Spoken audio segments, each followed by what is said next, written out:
Well, thank you, friends. Shabbat Shalom and greetings to you all.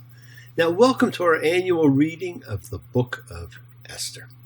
This is only one or two biblical books named for women. The other, of course, is the Book of Ruth. Both are extremely incredible stories of perseverance, of love, and of spirit. It's a story in which many of the characters we read about are real, but we do not know how true the story is. All stories have some embellishment. It does not matter, because it symbolizes the unconquerable soul and spirit of a meek hero and of a people who cannot be destroyed. And it reminds us that we never know what's going to happen. Just look at last year, and that the unexpected can be around any corner. It gives us the great reminder that we never need succumb to or adopt fear, and that we as individuals and a group can never be destroyed. We are all the descendants of the people in this story because it is about people who have struggled with faith and belief, but still hold fast to some kind of belief in a power beyond their own. Now, while we know that many of the characters in the story are historic characters, and like most ancient stories, it's part fable, part history. It's always exciting for us when history comes alive. The story of Esther takes place shortly after the story of the 300 Spartans took place, which was about 480 years before the Common Era. This holiday is considered a minor holiday, not because it is less important. Minor simply means added post-writing of the Torah, whereas major holidays are those listed in the Torah. The two major minor holidays are both miracle stories.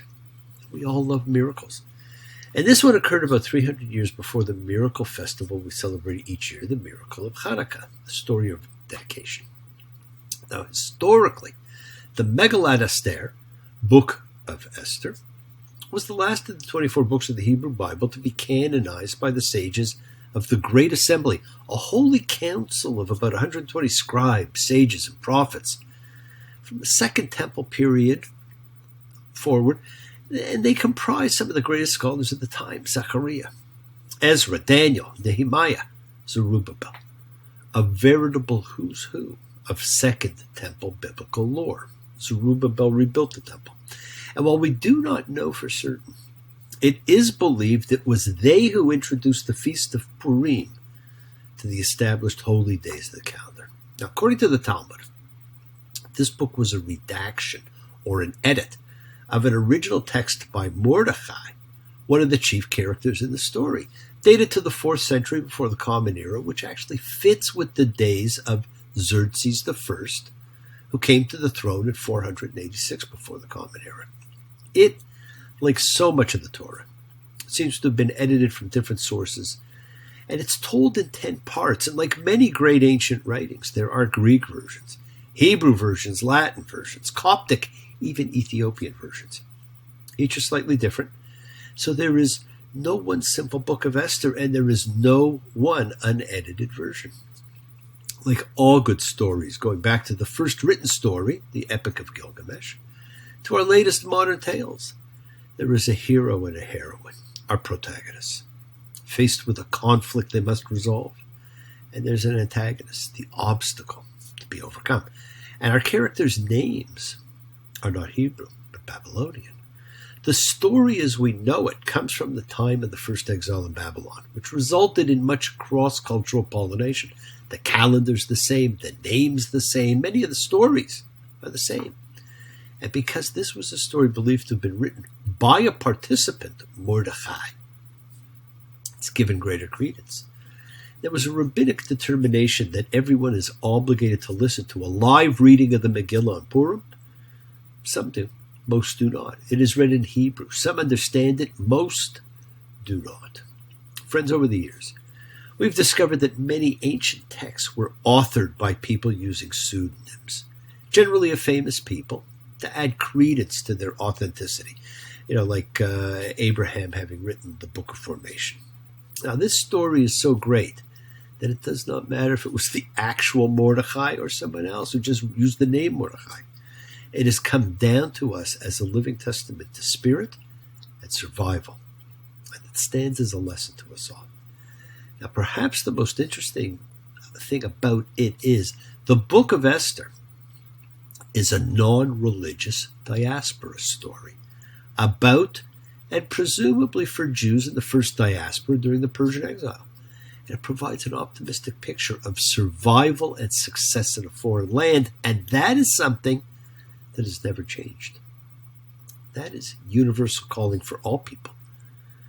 But it happens to be the history of the Jewish people. And it is a book in which God actually appears nowhere, not even by name, and is not even mentioned. So no rules, no prayers, no do's, no don'ts, other than be yourself, your real self, and have fun. And even though you are to be yourself, you dress in costume, because one of the morals of the story is nothing is as it seems. Now, I know people love to call Purim the Jewish Halloween, but it is not. The costumes serve a different purpose. And in this case, it is, as you will see, everything historically expected did not turn out. So remember, what you see can be an illusion. So be your real self. There is no mask you need to wear. Now, nothing here is what it seems. And the nothing being what it seems starts with the names of the protagonists, Mordechai and Esther. Esther's actual name was not Esther, it was Hadassah, which means myrtle, as in myrtle tree. This was changed to Ishtar. And aside from the Dustin Hoffman Warren Beatty film, Ishtar was the queen of the gods of Babylon.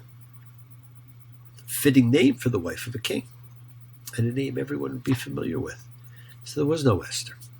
And her guardian, who was really her cousin, Mordechai, comes from two words, Marduk, who was the king of the Babylonian gods, and Chai, breath, which was a Hebrew emanation of the name of God. And so Marduk Chai became the breath or life of the gods, and in Hebrew would be pronounced Marduk Chai, Mordechai. Now the translation is my translation, and my translation has stuck to the original meanings of words at the sacrifice of pure poetic license, but I have made some minor changes.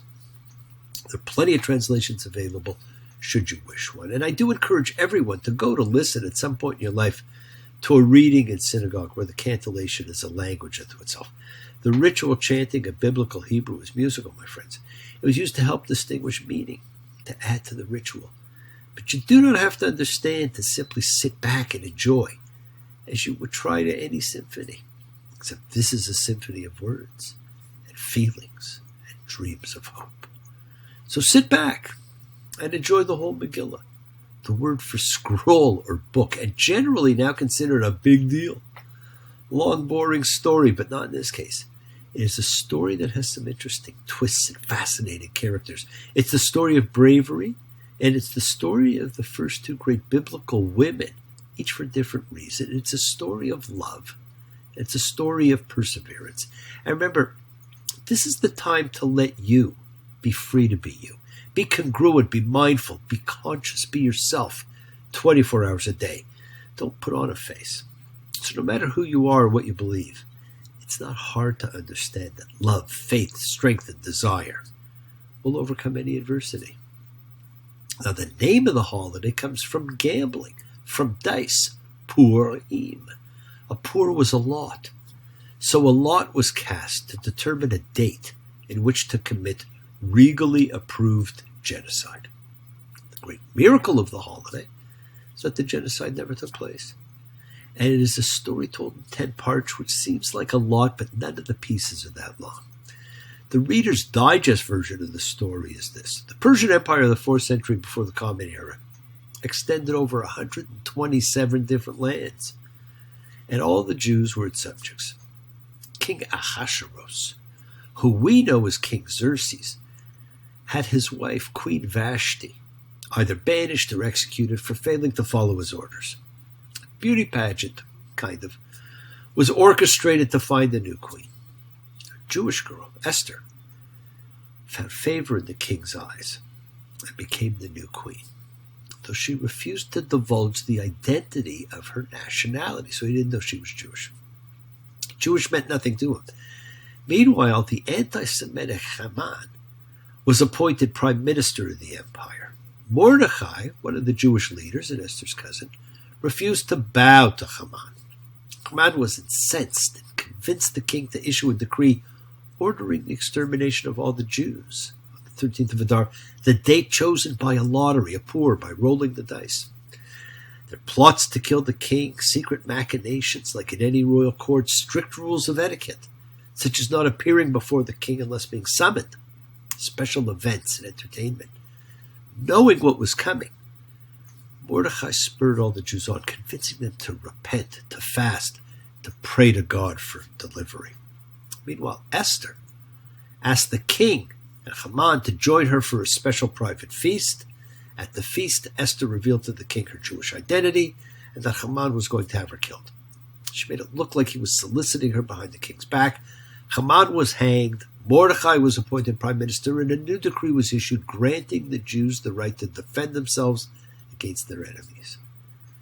Nothing flowed through as it seemed. Something for everyone. So sit back and enjoy the book of Esther. Baruch atah Adonai, Eloheinu melech haolam, asher kitshanu b'mitzvotav v'tzivanu el mirah magillah. Blessed are you, Lord our God, cosmic majesty, who sanctified us through the mitzvot and commands us concerning the reading of the Megillah.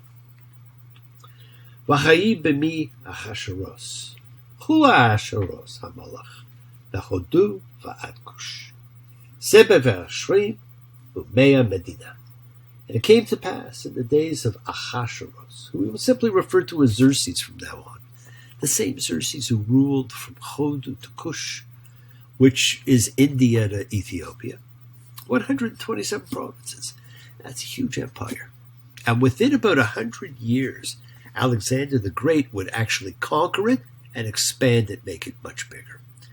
In those days, King Xerxes established his throne in Susa, the capital. In the 3rd year of his reign, he made a feast for all of his ministers and servants, the army of Persia and Media, the nobles and all the ministers of the provinces in his service for 180 days. He displayed the glorious wealth of his kingdom and the splendorous beauty of his majesty. And when these days came to an end, the king made a 7-day feast in the courtyard of his palace garden for everyone in Susa. Noblemen and common men alike, all were treated equally. There were hangings of white, green, and blue, held by cords of linen and purple wool to silver rods and marble pillars. There were couches of gold and silver on a floor of alabaster and marble, arranged in patterns of rows and circles. Drinks were served in golden vessels, each of a different design, and the royal wine was in abundance as befitting the king. The drinking was done according to the edict, without limit, because the king ordered all the stewards of his household to comply with each man's wish. That's not a party. Queen Vashti also made a feast for the women in the royal palace of the king. On the 7th day, when the king's heart was merry with wine, he ordered Mahuman, Bizita, Charvona, Bigta, Avgata, Zaitar, and Sharchas, the 7 supervisors who attended the king, to bring Queen Vashti, wearing only the royal crown, to show her beauty to the nations and ministers, for she was indeed beautiful. But Queen Vashti refused to appear, and the king grew furious, and his wrath boiled within him. Now we see Queen Vashti as beautiful and headstrong, independent and willful. She is more the feminine equal than any other biblical character. She might very well be the first feminist. And as you get to know Esther, you actually see the marked contrast. Esther was demure and submissive, obedient and docile. She ended up epitomizing the perfect queen. How interesting that she, and not Vashti, is the heroine of the story. What did that say about the role of women for thousands of years? So the king conferred with the sages, those knowledgeable of the precedents, because it was the king's custom to confer with those who were versed in every law and statute. Those closest to him were Karshina, Shaitar, and Mata, Tarshish, Meres, Marsina, and Memuchan. These were the 7 ministers of Persia and Media who had access to the king and ranked highest in the kingdom. He asked them, by law, what should be done with Queen Vashti for failing to obey my order? Memuchan declared before the king and the ministers, not against the king alone that Queen Vashti has sinned, but against all the ministers and all the nations in all the provinces of King Xerxes. For word of Queen's deed will reach all the women, and it will belittle their husbands in their eyes. For they will say, King Xerxes commanded that Queen Vashti be brought before him, yet she did not come. This very day, the noble women of Persia and Media who have heard of the Queen's deed will repeat it to all the king's nobles, and there will be much disgrace and anger. If it please the king, let a royal edict be issued by him, and let it be written into the laws of Persia and Media, and let it not be revoked, that Queen Vashti may never again appear before King Xerxes, and let the king confer her royal title upon another woman who is better than she. The king's decree, which he shall proclaim, will be heard throughout his kingdom, for it is indeed significant, and all the women will respect their husbands, noblemen and commoner alike. Now the idea pleased the king and the ministers, and the king did as Memucan had advised. He sent letters to all of the provinces, each written in the language of the province. Now that's pretty incredible. He honored the languages of each province, and by doing so, he honored the people, and he ensured that there were no mistakes because the language would be understood. Saying that every man shall be master in his home, and that everyone in the household should speak the language of his nation. After these events, when King Xerxes' wrath had abated, he remembered Vashti and what she had done and what had happened with her. So the king's attendants advised, let beautiful virgin girls be sought for the king, and let the king appoint officers in all the provinces of his kingdom, and let them gather every beautiful virgin girl to Susa, the capital, to the harem, under the charge of Haggai, the king's eunuch, custodian of the women, and let their cosmetics be provided. Let the king finds favor in the king's eyes, become the queen in Vashti's place. Now the plan pleased the king, and he acted accordingly. There was a Jewish man in Susa whose name was Mordechai, son of Yair, son of Shimei, son of Kish, a Benjaminite, who had been exiled from Jerusalem with those that had been exiled, along with Jechoniah, king of Judah, who we know as King Jechoniah, whom Nebuchadnezzar, king of Babylon, had sent into exile. These were all real people. He had raised his cousin Hadassah, called Esther, after her parents died. Remember now, Hadassah means myrtle.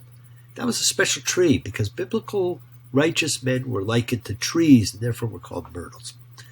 The girl was shapely and beautiful, and when her father and mother died, Mordechai adopted her as his daughter, took care of her.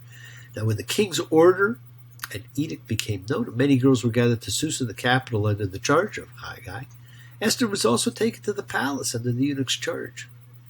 The girl found favor in his eyes and won his kindness, so that he hurried to provide her with her cosmetics and meals, and 7 maids that were to be given her from the palace. He also transferred her and her maids to the best rooms in the harem. During this entire time, Esther did not divulge her race or ancestry, for Mordechai had instructed her not to tell. Every day Mordechai would walk down in front of the harem courtyard to find out how Esther was faring and what was happening with her. Now when each girl's turn came to go to King Xerxes, after undergoing the prescribed 12-month preparation for women, 6 months with oil of myrrh, 6 months with perfume and women's cosmetics, that particular girl would be provided with whatever she requested to accompany her from the harem to the palace. In the evening, she would go to the king. In the morning, she would return to the second harem under the charge of the custodian of the concubines. She would not go to the king again unless the king desired her, whereupon she would be summoned by name. And when the time came for Esther, daughter of Avichail, the uncle of Mordechai, who had taken her as a daughter, to go to the king, she did not ask for a thing other than that which Haggai, the king's eunuch, custodian of the women, had told her to take. And Esther found favor in the eyes of all who saw her. Esther was taken to King Xerxes to his palace in the 10th month, which is the month of Tevet, in the 7th year of his reign. Now remember, the story began in the 3rd year of his reign. So here we are 4 years after Vashti's exile. The king loved Esther more than all the other women, and she won his favor and kindness more than all the other virgins, and so he placed the royal crown on her head, made her queen in Vashti's stead. Now, in ancient times, quite often, royalty assumed different names upon ascending the throne. So we actually don't know if Esther, Ishtar, was already her name, or whether it was a queen name, as royalty always assumed a new name, which we'll witness in our own lifetimes.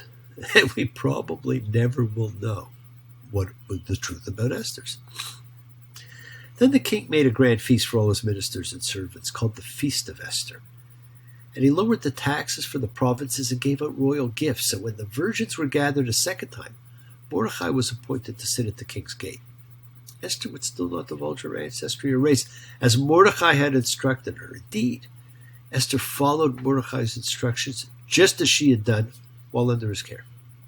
One day, while Mordecai sat at the king's gate, Bigtan and Teresh, two of the king's supervisors from the threshold guards, became angry and planned to assassinate King Xerxes.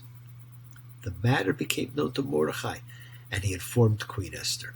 Esther then informed the king of it in Mordecai's name. The matter was investigated and found to be true.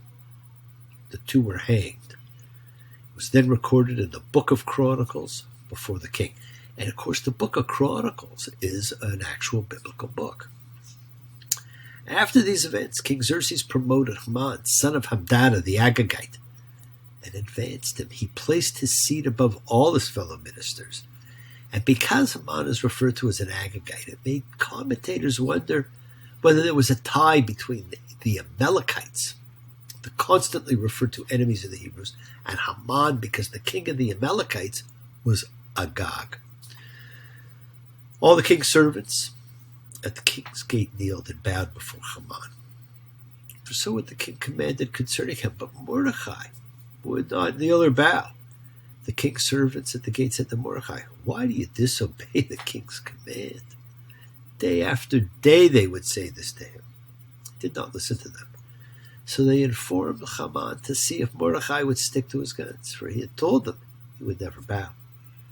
When Haman saw that Mordecai would not kneel or bow before him, Haman was filled with anger. But he thought it distasteful to kill only Mordecai, for once they had informed him of Mordecai's nationality. Haman sought to annihilate all the Jews, Mordecai's people, throughout Xerxes' entire kingdom. The first month, which is the month of Nisan, in the 12th year of King Xerxes' reign, a pur, which is a lot, was cast before Haman for every day and every month. And it fell in the 12th month, which is the month of Adar, the month of Pisces.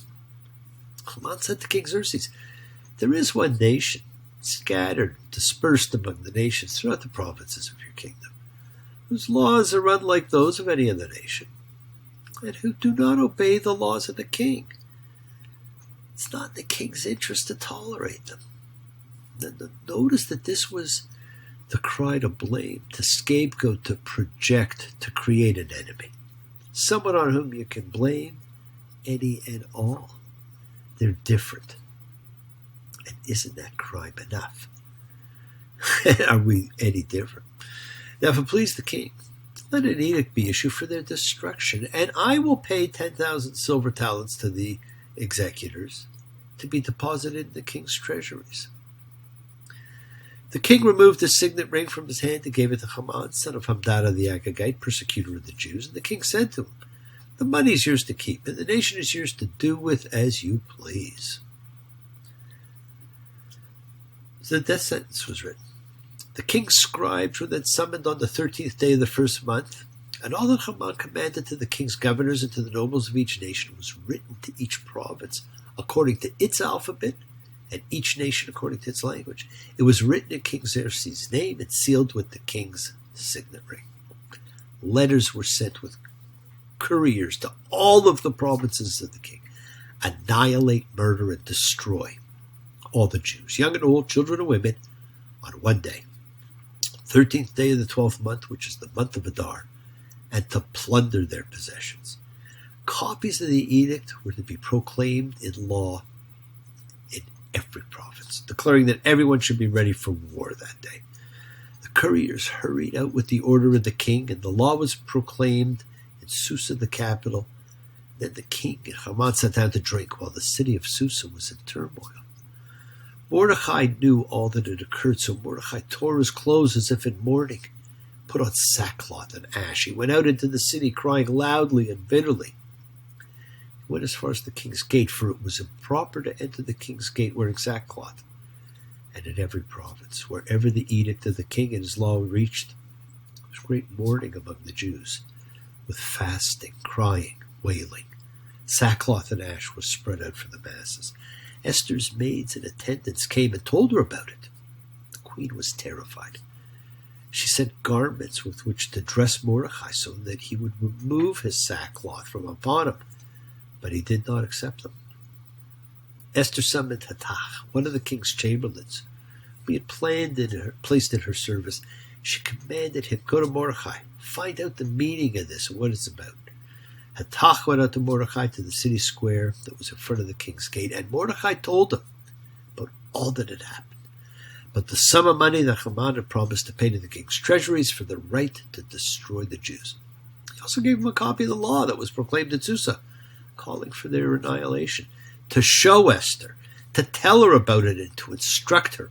Go to the king, beseech him, plead with him on behalf of her nation. Hathach went and relayed the words of Mordecai to Esther. Esther told Hathach to tell Mordecai, "All the king's servants and the people of the king's provinces know that any man or woman who goes to the king and enters the inner courtyard without being summoned faces execution, unless the king extends his golden scepter, granting them life, and I have not been summoned to come to the king for 30 days now." They relayed Esther's words to Mordecai, and Mordecai said to go tell Esther, "Do not think you will escape the fate of all the Jews by being in the king's palace. For if you will remain silent at this time, relief and salvation will come to the Jews from another source, and you and the house of your father will be lost. And who knows, if it is not for just such a time that you reached this royal position." Now this is quite a challenge here.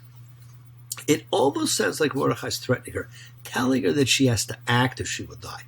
But it begs a far greater question, my friends. How do we know our fate? How do we know what our role in life may be? How do we recognize it? How can you be sure? Well, you know what? You can't. But you must not be afraid to take a chance. Trust yourself. Take the leap of faith. Maybe this was her mission. Esther said to go and tell Mordecai, "Go and gather all the Jews who are in Susa and fast for my sake. Do not eat, do not drink for 3 days, night and day. My maids and I shall also fast in the same way. Then I shall go to the king, though it is unlawful. And if I perish, I perish." Mordecai then left and did all that Esther had instructed him. On the 3rd day, Esther donned garments of royalty, stood in the inner courtyard of the palace, facing the palace. The king was sitting on his royal throne, the palace facing the palace entrance. When the king saw Queen Esther standing in the courtyard, she found favor in his eyes. The king extended to Esther the golden scepter that was in his hand, and Esther approached, touched the tip of the scepter. The king said to her, "What is it, Queen Esther? What is your request? Even if it be for half the kingdom, it will be granted to you." Esther said, "If it pleases the king, let the king and Haman come today to the feast that I have prepared for him." The king said, "Tell Haman to hurry and fulfill Esther's bidding." The king and Haman came to the feast that Esther had prepared. At the wine feast, the king said to Esther, "What is your plea? It will be granted you. What is your request? Even if it be half the kingdom, it shall be fulfilled." So Esther replied and said, "My plea and my request, if I have found favor in the king's eyes, and if it please the king to grant my plea and fulfill my request, let the king and Haman come to the feast that I shall prepare for them, and tomorrow I shall fulfill the king's bidding and reveal my desire." Well, that day Haman left happy and content, but when Haman saw Mordecai at the king's gate, and Mordecai neither rose nor trembled before him, Haman was filled with hate against Mordecai. Haman restrained himself, went to his house, sent for his friends and his wife Zeresh. Haman told them of his glorious wealth and his many sons, and about how the king had promoted and raised him above all the king's ministers and servants. But then Haman said, in addition, along with the king, Queen Esther invited only me to the feast that she prepared tomorrow. Also, I am invited to her feast, along with the king. Yet all this is worthless to me whenever I see Mordecai the Jew sitting at the king's gate. Now this, my friends, is actually a warning about ego. He just can't get over it. His ego demands everyone bow. Then his wife Zeresh and all his friends said to him, have gallows erected, 50 cubits high. Tomorrow tell the king to have Mordecai hanged on it. Then you'll be able to go in good spirits with the king to the feast. Haman was pleased with the idea and erected the gallows. That night the king couldn't sleep. So he ordered that the book of records, the Chronicles, be brought to be read to him. It was found written that Mordecai had informed on Bigtan and Teresh, two of the king's chamberlains from the threshold guards, who had planned to assassinate King Xerxes. And the king asked, what splendor and honor had been accorded to Mordecai for this? Nothing was done for him, the king's attendants replied. Who's in the courtyard? Asked the king. And just then Haman came to the outer courtyard of the king's chambers to tell the king to hang Mordecai on the gallows he'd prepared for him. Haman is standing in the courtyard, the king's attendants answered him. Let him come in, said the king. Haman entered, and the king said to him, what should be done for a man whom the king wishes to honor? Now Haman said to himself, who would the king wish to honor more than me? There you go, my friends. The ego leads to jumping to conclusions, and we're all pretty good at that. Notice how often you jump to conclusions and what someone is saying rather than waiting and listening to them. So Haman said to the king, for a man whom the king wishes to honor, let them bring a royal garment that the king has worn, and a horse upon which the king is ridden, and upon whose royal head the crown has been placed. And let the garment and the horse be entrusted in the hands of one of the king's noble ministers.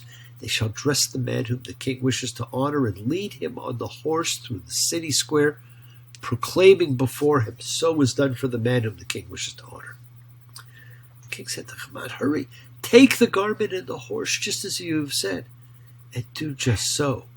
For Mordecai the Jew who sits at the king's gate, do not leave out a thing from all you've suggested.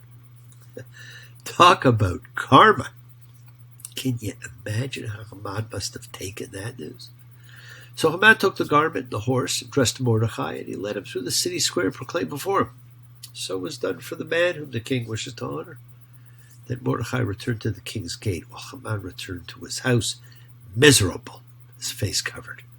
Haman told his wife and all his friends about all that had happened to him, and his wise men and his wife told him, if this Mordecai, before whom you have begun to fall, is of Jewish descent, you will not prevail over him, for you will certainly fall before him. While they were still talking with him, the chamberlains of the king arrived, and they rushed to bring Haman to the feast that Esther had prepared. The king and Haman came to drink with Queen Esther. And again on the second day, the king said to Esther during the wine feast, what is your plea, Queen Esther? It will be granted you. What is your request, even if it be half the kingdom? It will be fulfilled. Queen Esther replied and said, if I have found favor in your eyes, O king, and if it pleases the king, let my life be granted me by my plea, and the life of my people by my request. For my people and I have been sold to be annihilated, killed, destroyed. Had we been sold as slaves and maidservants, I would have kept silent. But indeed the persecutor is not bothered by the king's laws. King Xerxes said to Queen Esther, who is this? Which one is he that has the audacity to do such a thing? A man who is a persecutor and an enemy. This evil Haman, Esther replied. And Haman shuddered in the presence of the king and queen. The king rose in wrath, left the wine feast, and went to the palace garden, while Haman stood up to beg Queen Esther for his life, for he realized that the king's hostility toward him was irrevocable. And the king returned from the palace's garden to the wine feast chamber, and Haman had fallen upon the couch upon which Esther was reclining. The king said, does he even intend to have his way with the queen while I am in the palace? As soon as these words left the king's mouth, the face of Haman was covered. Then Harvona, one of the officials that attended the king, said, in addition, there's a gallows that Haman erected for Mordecai, who spoke for the king's good, standing in Haman's house, 50 cubits high. Hang him upon it, said the king. They hanged Haman on the gallows that he had prepared for Mordecai, and the king's wrath subsided. Be careful what you ask for, friends.